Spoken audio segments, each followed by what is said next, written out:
श्रीगुरुभ्यो नमः। हरिः ओम्। गणानां त्वा गणपतिगुं हवामहे कविं कवीनामुपमश्रवस्तमम्। ज्येष्ठराजं ब्रह्मणां ब्रह्मणस्पत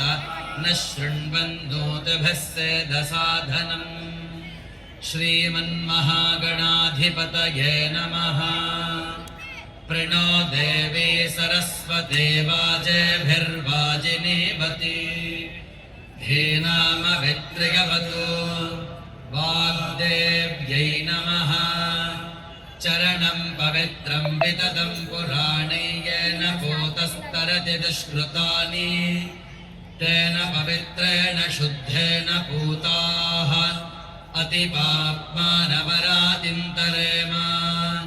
सद्गुरुचरणारविन्दाभ्यां नमः। ॐ भद्रं कर्णेभिः शृणुयाम देवाः भद्रं पश्येमाक्षभिर्यजत्राः स्थिरैरङ्गैस्तुष्टवागुंसस्तनूभिः व्यशेम देवहितं यदायुः। स्वस्ति न इन्द्रो वृद्धश्रवाः स्वस्ति नः पूषा विश्ववेदाः स्वस्ति नस्तार्क्ष्यो अरिष्टनेमिः स्वस्ति नो बृहस्पतिर्दधातु। ॐ शान्तिः शान्तिः शान्तिः। ॐ नमस्ते गणपतये त्वमेव प्रत्यक्षं तत्त्वमसि त्वमेव केवलं कर्तासि त्वमेव केवलं भर्तासि त्वमेव केवलं भर्तासि त्वमेव सर्वं खल्विदं ब्रह्मासि त्वं साक्षादात्मासि नित्यं ऋतं वच्मि सत्यं वच्मि अवत्वं माम् अवभक्तारम् अवश्रोतारम् अवधातारम् अवधातारम् अवानोषारमवशिष्यम् अवपश्चात्तात् अवपुरस्तात् अवोत्तरात्तात् अवदक्षिणात्तात् अवचोर्ध्वात्तात् अवाधरात्तात् सर्वतो मां पाहि पाहि समन्तात्। त्वं चिन्मयः त्वमानन्दमयस्त्वं ब्रह्ममयः त्वं सच्चिदानन्दाद्वितीयोऽसि त्वं प्रत्यक्षं ब्रह्मासि त्वं ज्ञानमयो विज्ञानमयोऽसि सर्वं जगदिदं तत्तो जायते सर्वत्र तिष्ठति सर्वं जगदिदं त्वयि लयमेष्यति सर्वं जगदिदं त्वयि प्रत्येति। त्वं भूमिरापो नलो निलो नभः त्वं चत्वारि वाक्पदानि त्वं गुणत्रयातीतः त्वम् अवस्थात्रयातीतः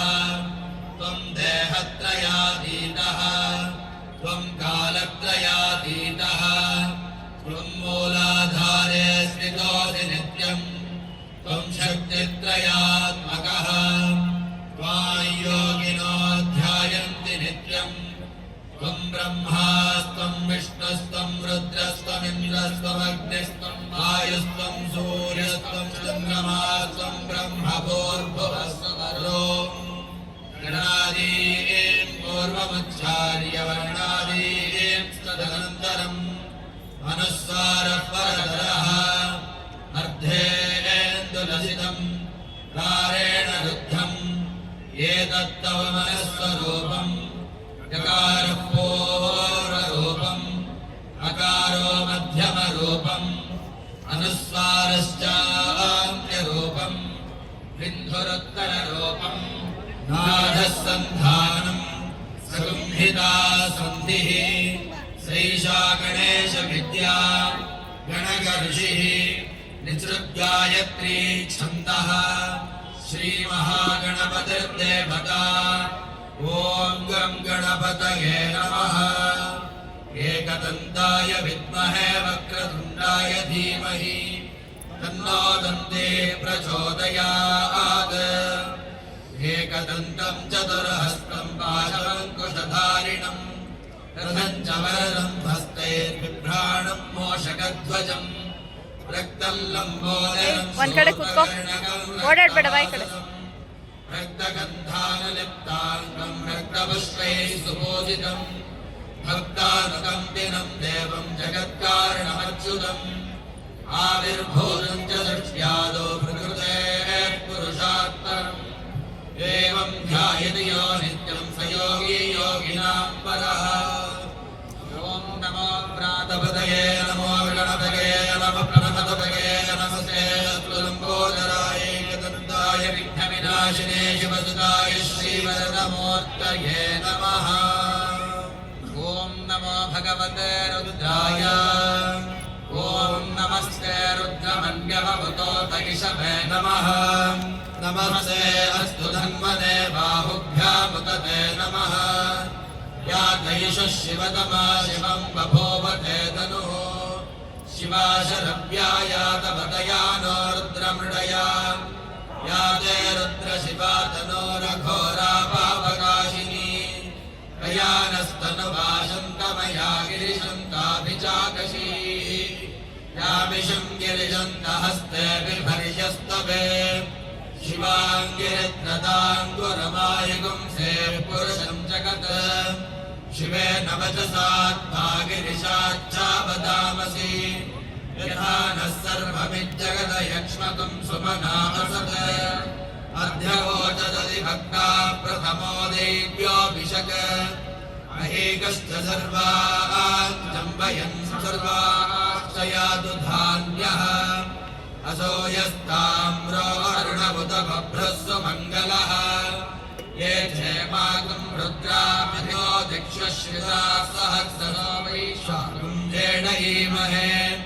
असौयोपसर्पति नीलग्रीभो विलोहितः उदैनं गोपादृशं नदृशं नदहार्यः उदैनं विश्वाभूतानि सदृष्टो मृडयातिनः नमो अस्तु नीलग्रीवाय सहस्राक्षाय मीढुषे अथो ये अस्य सर्वानोऽहं तेभ्यो करं नमः प्रपञ्च धन्वनस्त्वमुभयोरार्तियोर्ज्याम् यास्ते हस्तैजवः पराता भगवोपपा अपतत्यधनस्त्वकं सहस्राक्षशतेषु धे निषेर्यशल्यानां मुखा शिवो नः सुमना भव विद्यं ननः कपर्दिनो विशल्यो बाणवागुम्भुता अनेशन्नस्येषव आभुरस्य निषङ्गतिः याते हेतुर्मे दुष्टमहस्ते बभूवते धनुः अयास्मान्निश्वरस्त्वमयक्ष्मया परिभुजा नमस्ते अस्मायुधाय नारदाय दृष्टवे उभाभ्यामुदते नमो बाहुभ्यां तव धन्वने परिते धन्वनो हेतिरस्मान् मृणक्तु विश्वतः अथो येषु दिस्तवारे अस्मन्निधेहितम् शम्भवे नमः नमस्ते अस्तु भगवन् विश्वेश्वराय महादेवाय त्र्यम्बकाय त्रिपुरान्तकाय त्रिकाग्निकालाय कालाग्निरुद्राय नीलकण्ठाय मृत्युञ्जयाय सर्वेश्वराय सदाशिवाय श्रीमन्महादेवाय नमः नमो हिरण्यबाहवे सेनान्ये दिशाञ्च पतये नमो नमो वृक्षेभ्यो हरिकेशेभ्यः पशूनां पतये नमो नमः सस्मिञ्जराय त्रिशीमते पथीनां पतये नमो नमो बभ्लुषाय विव्याधिनेन्द्राणां पतये नमो नमो हरिकेशायोपवीतिने पृष्ठानां पतये नमो नमो भवस्य हेत्यै जगतां पतये नमो नमो रुद्राय ददामिने क्षेत्राणां पतये नमो नमः सूताय अन्त्याय वनानां पतये नमो नमो रोहिताय स्तपतये वृक्षाणां पतये नमो नमो मन्त्रिणे वाणिजाय कक्षाणां पतये नमो नमो भुवन्तये वारिवस्मृत शतायुषधीनां पतये नमो नम उच्चैर्घोषाय क्रन्दयते पत्नीनां पतये नमो नमः कृष्णवीताय धावते सत्त्वनां पतये नमः नमः सहमानाय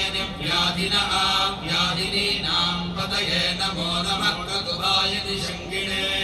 स्तेनानां पतये नमो नमो निषङ्गिणैषु धिमते तस्कराणां पतये नमो नमो वञ्चते परिवञ्चते स्तायूनां पतये नमो नमो निचेरवे परिचरायारण्यानां पतये नमो नमः सृगाविभ्योऽधिकागं सद्भ्यो मुष्णतां पतये नमो नमो मध्यो न कञ्चरभ्यः प्रकृन्दानां पतये नमो नमः उष्णीषणे गिरिचराय कुलुञ्जानां पतये नमो नमः इषुमध्यो दन्वाणिभ्यश्च वो नमो नमः आदन्वाणेभ्यः प्रतिदानेभ्यश्च वो नमो नमः आयच्छद्भ्यो विसृतभ्यश्च वो नमो नमः स्यद्भ्यो विद्यद्भ्यश्च वो नमो नमः आसीनेभ्यः शयानेभ्यश्च वो नमो नमः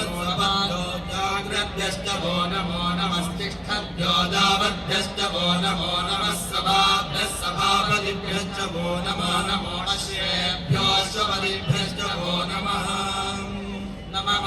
व्याधिनीभ्यो विविद्यन्तेभ्यश्च वो नमो नमः उगणाभ्यस्त्रगुम्भतीभ्यश्च वो नमो नमः कृच्छेभ्यो कृच्छपतिभ्यश्च वो नमो नमो भ्रातेभ्यो भ्रातपतिभ्यश्च वो नमो नमो गणेभ्यो गणपतिभ्यश्च वो नमो नमो विरूपेभ्यो विश्वरूपेभ्यश्च वो नमो नमो महद्भ्यः चुल्लकेभ्यश्च वो नमो नमो रतिभ्यो रतेभ्यश्च वो नमो नमो रथेभ्यो रथपतिभ्यश्च वो नमो नमः सेनाभ्यः सेनानिभ्यश्च वो नमो नमः शत्रुभ्यः सङ्गृहीतृभ्यश्च वो नमो नमस्तक्षत्यो रथकारेभ्यश्च वो नमो नमः कुलालेभ्यः कर्मारेभ्यश्च वो नमो नमः पुञ्जिष्टेभ्यो निषादेभ्यश्च वो नमो नमः इषकृभ्यो दन्वकृभ्यश्च वो नमो नमो मृगयुद्भ्यश्वरिभ्यश्च वो नमो नमः श्वभ्यश्वपदिभ्यश्च वो नमः नमो भवाय च रुद्राय च नमः शर्वाय च पशुपतये च नमो नीलग्रीवाय च निकण्ठाय च नमः कवर्दिने च व्युक्तकेशाय च नमः सहस्राक्षाय च शतधन्वने च नमो गिरिजाय च पिष्टाय च नमो मेढुष्टमाय चेषुमते च नमो ह्रस्वाय च वामनाय च नमो बृहते च वर्षीयते च नमो वृद्धाय च संवृद्धने च नमो अग्र्याय च प्रथमाय च नमः आशवे चाजिराय च नमः शीघ्रियाय च शीघ्राय च नमः ऊर्व्याय च वस्वन्याय च नमः श्रोतस्याय च दीर्घाय च नमो ज्येष्ठाय च कनिष्ठाय च नमः पूर्वजाय च परजाय च नमो मध्यमाय च पकल्पाय च नमो जघन्याय च बुद्धियाय च नमः सोऽभ्याय च मनुजस्याय च नमो याम्याय च क्षेम्याय च नमः पुर्वर्याय च कल्याय च नमः श्लोक्याय च वसान्याय च नमो वन्याय च कक्षाय च नमः श्रवाय च प्रतिश्रवाय च नमः आशुषेणाय च आशुरताय च नमः शूराय चावभिन्दते च नमो कर्मिणे च वरोधिने च नमो बिल्विने च कवचिने च नमः श्रुताय च श्रुतसेनाय च नमो दुन्दुभ्याय च हनन्याय च नमो दुष्टवे च प्रकृषाय च नमो दूताय च प्रैताय च नमो निषङ्गिणे च शुधिमते च नमस्तेष्णे च वेचायुधिने च नमः सायुधाय च सुहन्मने च नमः सुत्याय च मत्याय च नमः काट्याय च वीर्याय च नमः सूर्याय च सरस्याय च नमो नाद्याय च वैशन्याय च नमः कोप्याय च वृट्याय च नमो वर्ष्याय च वर्ष्याय च नमो मेघ्याय च विद्युत्याय च नमः ईन्द्रियाय च तप्याय च नमो वाद्याय च वैश्याय च नमो वास्तव्याय च वास्तवाय च नमः सोमाय च रुद्राय च नमस्ताम्राय च अरुणाय च नमः शङ्काय च भगवतगे च नमो उग्राय च भीमाय च नमो अग्रे वदाय च दूरे वदाय च नमो हन्त्रे च हनीयसे च नमो वृक्षेभ्यो हरिकेशेभ्यो नमः नमस्ताराय नमः शम्भवे च मयो भवे च नमः शङ्कराय च मयस्कराय च नमः शिवाय च शिवधराय च नमस्तेत्याय च कूर्याय च नमः पार्याय च भार्याय च नमः प्रतरणाय चोत्तरणाय च नमः आकार्याय च लाद्याय च नमः शस्याय च नमः सिंहाय च प्रवाह्याय च नमः हिरण्याय च प्रपद्याय च नमः किकुंशिलाय च क्षयणाय च नमः कवर्धिने च पुलस्तये च नमो गोष्ठाय च गुह्याय च नमः सल्प्याय च गेह्याय च नमः काट्याय च परेष्ट्याय च नमो हृदयाय च निवेश्याय च नमः पाकं सव्याय च रमस्याय च नमः शुष्याय च हरिद्याय च नमो लोप्याय च लभ्याय च नमः ऊर्व्याय च ऊर्व्याय च नमः पर्ण्याय च वर्णशत्याय च नमोपगुरमाणाय चाभितले च नमः खिदते च प्रखिदते च नमो वक्किरिकेभ्यो देवानागं हृदयेभ्यो नमो विक्षीणकेभ्यो नमो विचिन्वत्केभ्यो नमः आनिर्हतेभ्यो नमः आदिवत्केभ्यः प्रापे अन्धसत्पदे दरिद्रं नीललोहिता येषां पुरुषाणामेषां पशूनां रोमो येषां किञ्चनाममत् या ते रुद्रशिवा तनो शिवा विश्वाह भेषजी शिवा रुद्रस्य भेषजी तया नो मृडजीवसे इमागं रुद्राय तवसे कवर्धिने क्षयद्धीराय प्रभरामहे मतिम् यथा नश्यमुषद्धिपदे चतुष्पदे विश्वं पुष्टं ग्रामे अस्मिन्ननातुरम् प्रणामो रुद्रोतनामयस्कृति क्षयद्धीराय नमसा विधेमते यच्चञ्जयोष्टमनुराय जय पिता तदस्यामतरुद्रप्रणीतौ मानो महान्तमुतमानो अर्भकं मानवुक्षन्तमुतमानवुक्षितम् मानावदे पितरं मोदमातरं प्रियामानस्तनवो रुद्ररीरिषः मानस्तोकेतनये मानहायिषि मानो घोषमानो अश्वेश्रीरिषः वीरान्मानो रुद्रभामिलोपदीर्घविश्वन्तो नमसा विधेमते आरात्ते गोघ्नमुदपूरुषग्ने क्षयद्धीराय नमस्मेते अस्तु रक्षाजनो अधिजदेव प्रोहिताजनः शर्मयश्चर्विवर्हा तुहि श्रुतङ्गत्तसदैयमानं मृगन्न भीममहात्मवग्रम् मृडादिरिद्रे रुद्रस्तवानो अन्यन्ते अस्तन्निमपन्तु सेनाः परिणो रुद्रस्य हेतर्गृणक्तपरिद्देशस्य दुर्मतिरघायोः अवस्थिरामघवद्भ्यस्तनश्वमेढ्यस्तोकायतनयाय मृडया नीढस्तमशिवतमशिवानः सुमना भवान् हरमे वृक्ष आयुधं निधाय कृत्यं वसानवाचनविनाकं दिव्रतागहि विगिरितविलोहित नमस्ते अस्तु भगवः यास्ते सहस्रगुन्धे तयोन्यमस्तन्निममन्तु ताः सहस्राणि सहस्रदा बाहवोस्तव हेतयः तासामीशानो भगवः पराचीनामुकाकृति सहस्राणि सहस्रजो ये रुद्रा अधिभूम्याम् येषागुं सहस्रयोजने पतन्वानि तन्मसि अस्मिन् महत्यर्णवेऽन्तरिक्षे भवा अधि नीलग्रीवा श्रीकण्ठाः शर्वा अधः क्षमाचराः नीलग्रीवा श्रीकण्ठादिमगुं रुद्रामुपश्रिताः ये वृक्षेषु तस्मिञ्जरा नीलग्रीवा विलोहिताः ये भूतानामधिपतयो विशिखासक्तवर्तिनः ये अन्येषु विद्यन्ते पात्रेषु गतो जनान् ये प्रधाम्पतिरक्षयैलमृदायभ्युदः ये तीर्थानि प्रचरन्ति सखावन्तो निशङ्किनः ये तावन्तश्च भूयागुंसश्च दिशो रुद्रावितस्थिरे येषागुं सहस्रयोजने वदन्वानि तन्मसि नमो रुद्रेभ्यो ये पृथिव्यां ये परिक्षे ये दिवि येषामन्नं वर्षविषवस्तेभ्यो दश प्राचेर्दश दक्षिणा दश प्रतीचेर्दशोदीचेर्दशोद्वास्तेभ्यो नमस्ते नो मृडयन्तु देयं दिष्मोश्वरोद्वेष्टितं भोज्यं दधामि त्र्यम्बकै यजामहे सुगन्धिं पुष्टिवर्धनम् उर्वारुकमिव बन्धनान् मृत्योर्मुक्षीयमामृतात् यमोषधीशयो रुद्रो विश्वा भुवना विवेश तस्मै रुद्राय नमो अस्तु तमुष्टीयश्रुषिस्तु तन्वायो विश्वस्य क्षयति वेषजस्य यक्ष्वामहेसौ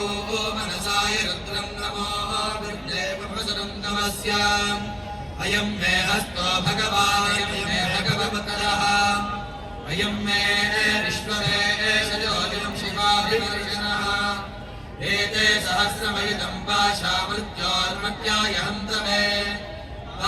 यज्ञस्य मायया सर्वानवयजामहे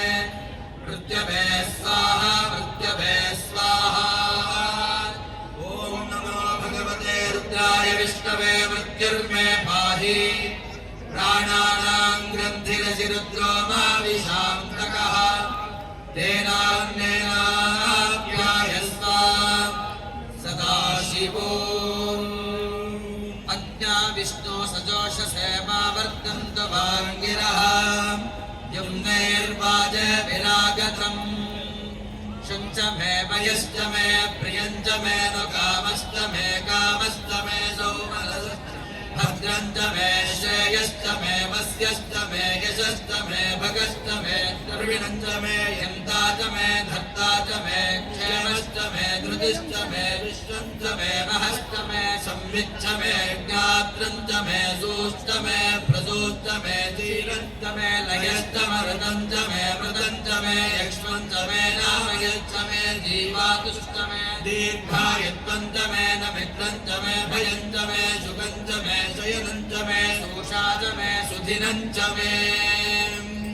एका च मे दशश्च मे पञ्च च मे सप्त च मे नव च मे एकादश च मे त्रयोदश च मे पञ्चदश च मे सप्तदश च मे नवदश च मे एकविंशतिश्च मे त्रयोविंशतिश्च मे पञ्चविंशतिश्च मे सप्तविंशतिश्च मे नवविंशतिश्च मे एकत्रिंशश्च मे त्रिंशश्च मे चतस्रश्च मे अष्टौ च मे द्वादश च मे षोडश च मे विंशतिश्च मे चतुर्विंशतिश्च मे अष्टाविंशतिश्च मे द्वात्रिंशश्च मे षट्त्रिंशश्च मे चत्वारिंशश्च मे चतुश्चत्वारिंशश्च मे अष्टाचत्वारिंशश्च मे वाचश्च प्रसवश्चाभिजश्च कृतश्च सुवश्च मूर्धा च वृष्टिश्चान्त्यायनश्चान्त्यश्च भुवनश्च भुवनश्चाधिपतिश्च इटाते बहोर्मनुर्यज्ञने बृहस्पतिरुक्ता मदानि जगुंसद्विश्वे देवास्तूक्तवाद पृथिवीमा धर्मामायगुंसे मधुमनिषे मधुजनिष्ये मधुवक्ष्यामि मधुमनिष्यामि मधुमतीं देवेभ्यो वाचमध्यायगं दुःश्रोजेन्याः मनुष्येभ्यस्तं वा देवा अवन्त सौभागी पितरोऽनुमदन्तु